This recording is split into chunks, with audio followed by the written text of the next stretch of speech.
le Prix international de la laïcité, le Grand Prix international de la laïcité, est attribué à Maryam Namazie.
Just a minute of photography.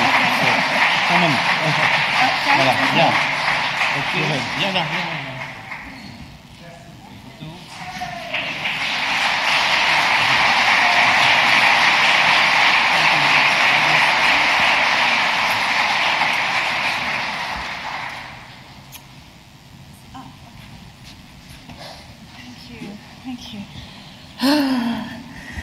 I'm very happy to be here. I'm honored to be amongst you wonderful, distinguished people, and honored to win this prize.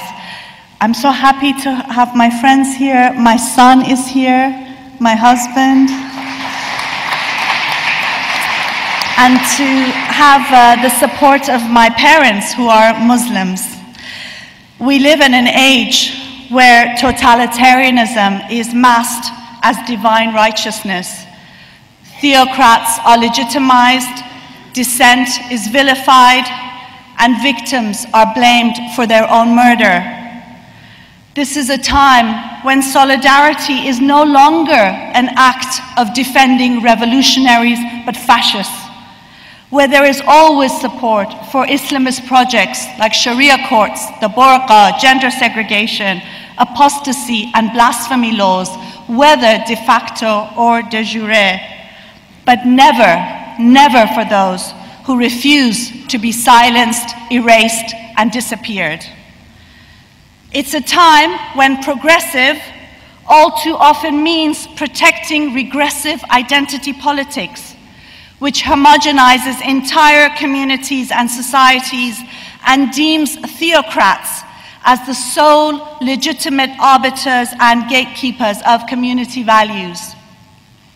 It's a politics of betrayal, devoid of class struggle and political ideals, which sees dissent through Islamist eyes and immediately labels it Islamophobic and blasphemous.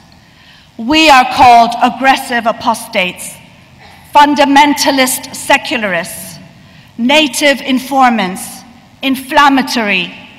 We are accused of violating the safe spaces of Islamists and even inciting hatred. Don't believe it. That is the Islamist narrative.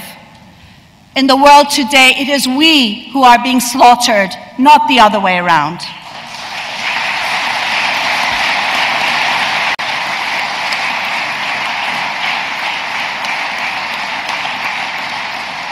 In their world, everybody dies.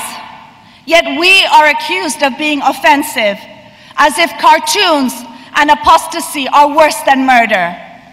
Islamists discriminate, shun, flog, imprison, terrorize, abduct, and slaughter.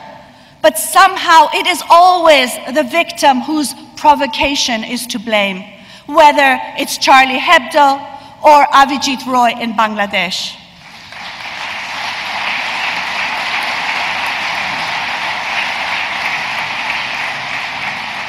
Laicite is not a theoretical discussion for ivory tower academics and champagne socialists.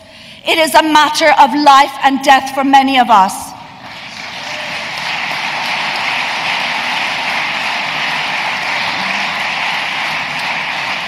The likes of Asia Bibi facing execution in Pakistan for blasphemy. Young ex-Muslims, Islam's non-believers in Britain facing a lifetime of shunning. The likes of Afsaneh Lasho, whose rights violations in a Sharia court in the Middle East have been upheld in French courts due to bilateral agreements. Human rights activist Narges Mohammadi, given a 16-year prison sentence in Iran for her work against executions. Jafar Azimzadeh, sentenced to 11 years in prison for labor organizing, as well as dual nationals being used as pawns, such as Nazanin Zaghari Radcliffe, as well as Siamak and Maryam Namazie in Iran. Blogger Raif Badawi in Saudi Arabia, sentenced to 10 years in prison.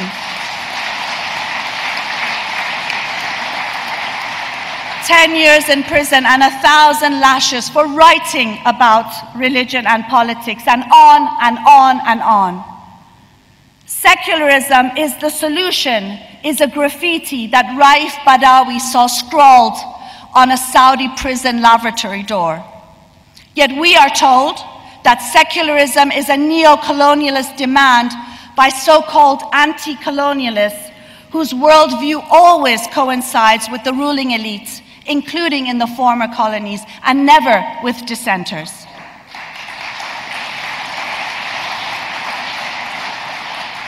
Those anti-fascists who are only anti some fascists some of the time. Those who are anti-racist as long as we do not venture outside the pigeonholes that we are meant to live in and be buried in.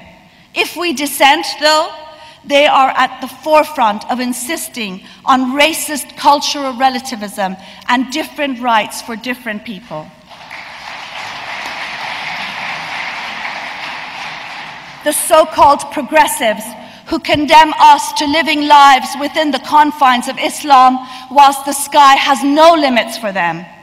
They cannot begin to understand that no one needs laïcité more than those who live, struggle under, and die under the boots of the religious right.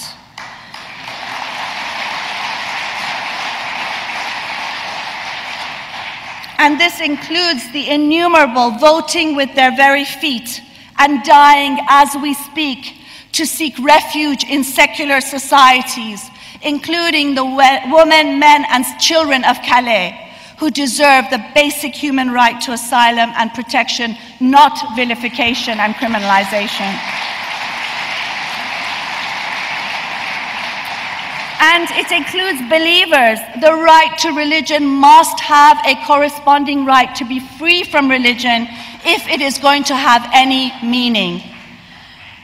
The historical battle that we are faced with today is not a clash of civilizations, as the vile far right likes to say, in order to promote what is fundamentally white and Christian identity politics. Rather, it's a clash between theocrats on the one hand and secularists and universalists on the other.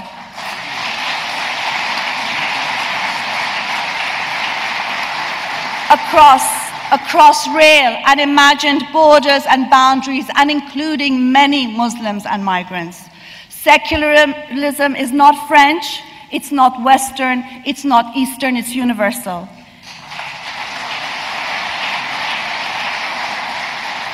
It must be unequivocally and unashamedly defended against this era's totalitarianism. Today, more than ever, we need laïcité, and we need it now. Our lives depend on it. Thank you.